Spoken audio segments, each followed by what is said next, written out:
جدل سياسي كبير في مدينة نيويورك وفي الولايات المتحدة الأمريكية وفي العالم بعد فوز زهران ممداني في الانتخابات التمهيدية لعمدة مدينة نيويورك. يوم أمس فاز زهران ممداني على أسماء سياسية كبيرة في مدينة نيويورك، وعلى رأسهم أندرو كومو الحاكم السابق لولاية نيويورك ابن الحاكم السابق ماريو كومو. لماذا كل هذا الجدل على زهران ممداني؟ ومن هو زهران ممداني؟ زهران ممداني هو من أصول هندية، ولد في كامبالا أوغندا، وانتقل وعمره 7 سنوات إلى مدينة نيويورك.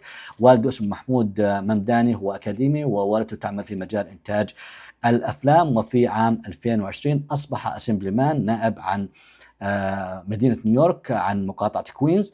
وبعدها يعني ترشح لمنصب عمدة مدينة نيويورك. في البداية لم يكن معروف، لكن هو ترشح بناء يكون اشتراكي تقدمي، وهو مدعوم من بيرني ساندرز.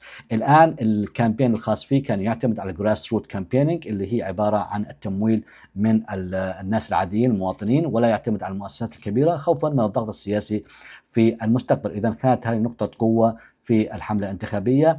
أيضا برنامج انتخابي كان يركز على الأفوردبيلتي، اللي هي تكلفة المعيشة المرتفعة في نيويورك. هو يدعم الفقراء والطبقة الكادحة في نيويورك، يرى أنه تجميد رفع الإيجارات، الرنت فريز في نيويورك مسألة مهمة، تقديم مواصلات مجانية، دعم الطبقة المتوسطة، وأيضا فرض ضرائب على الأغنياء، وطبعا مسألة الأمن والسلام في مدينة نيويورك. توجهاته الخارجية أدت إلى مشاكل كبيرة في حملة انتخابية، مثل دعمه لحقوق الشعب الفلسطيني، وطبعا استهجانه للأعمال الإسرائيلية والإبادة الجماعية في قطاع غزة، أدى إلى مشاكل كبيرة في حملة الانتخابية، واتهموه بمعاداة السامية. إذا الآن زهران ممداني يمثل الشاب المسلم المهاجر الاشتراك التقدمي، وهذه خلطة تثير الجدل في السياسة في الولايات المتحدة الأمريكية.